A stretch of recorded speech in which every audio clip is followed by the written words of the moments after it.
అయోధ్య రామమందిర కానుకల చోరీ కేసులో తవ్వే కొద్దీ దిగ్భ్రాంతికర విషయాలు బయటకు వస్తున్నాయి.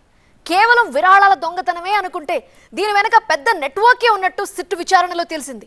లంచాలు తీసుకుని ఉద్యోగాలు ఇవ్వటం, నకిలీ హుండీలతో సమాంతర వసూళ్లకి పాల్పడటం వంటి అక్రమాలు సంచలనం రేపుతున్నాయి.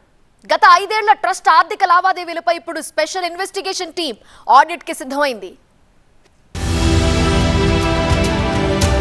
పవిత్ర అయోధ్య రామమందిరంలో అక్రమాల పుట్ట పగులుతోంది. భక్తులు భక్తి శ్రద్ధలతో సమర్పించిన కానుకల చోరీ కేసు ఇప్పుడు పెను సంచలనంగా మారింది. ఈ కేసులో లూటీ అయిన సొమ్ము కంటే తెర వెనుక జరిగిన నియామకాల కుంభకోణం దర్యాప్తు అధికారులను సైతం విస్మయానికి గురిచేస్తోంది.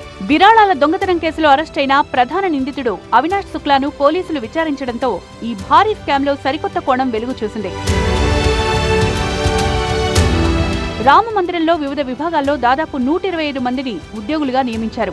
వీరిలో అత్యధికుల నుంచి భారీగా లంచాలు వసూలు చేసి కొలువులిచ్చినట్లు నిందితుడు అవినాష్ శుక్లా అంగీకరించాడు. చిత్రమైన విషయం ఏంటంటే ఆలయంలో పనిచేస్తున్న ఈ ఉద్యోగులకు సంబంధించిన అపాయింట్మెంట్ లెటర్లు గానీ, ఫార్మల్ సర్వీస్ అగ్రిమెంట్లు గానీ దర్యాప్తు సంస్థలకు ఎక్కడా లభించలేదు. అసలు ఎవరి ఆదేశాల మేరకు ఈ నియామకాలు జరిగాయి, ట్రస్ట్ లోని ఏ కీలక సభ్యుల హస్తం దీని వెనుక ఉంది అనే కోణంలో అయోధ్యలోనే మకాం వేసిన సిట్ బృందం ఆరా తీస్తోంది. ఇప్పటికే అరెస్ట్ అయిన అనుకల్ప్ మిశ్రా, లవకుష్ మిశ్రాలే ఈ ఉద్యోగాల దందాలో సూత్రధారులని పోలీసులు అనుమానిస్తున్నారు.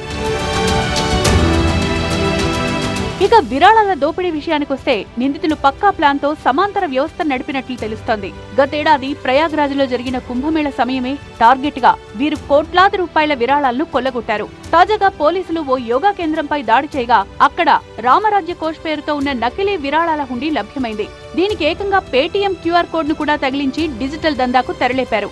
ఈ యోగా కేంద్రంలోని ఓ గదిలోనే నిందితుడు అవినాష్ శుక్లా గత 10 ఏళ్లుగా నివాసం ఉంటున్నాడు.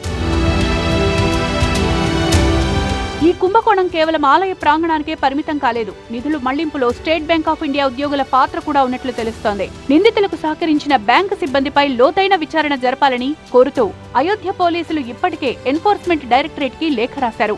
అటు ఆలయ నిర్మాణ ఖర్చుల్లోనూ, గత 5 ఏళ్ల ట్రస్ట్ ఆర్థిక లావాదేవీల్లోనూ భారీగా అవకతవకలు జరిగాయనే అనుమానంతో సిట్ ప్రత్యేక ఆడిట్ ను ప్రారంభించింది.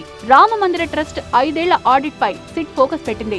ఆర్థిక లావాదేవీలన్నింటినీ సిట్ అధికారులు పరిశీలిస్తున్నారు. అటు ఈ మొత్తం స్కామ్ లో ట్రస్ట్ అధికారుల పాత్రపైన సిట్ అనుమానం వ్యక్తం చేస్తోంది. వీటన్నింటిపై దర్యాప్తు చేస్తున్న సిట్ జూలై 15న యూపీ ప్రభుత్వానికి నివేదిక ఇవ్వబోతోంది. అందులో ఏ పెద్ద తలకాయల పేర్లు బయటపడతాయో చూడాలి.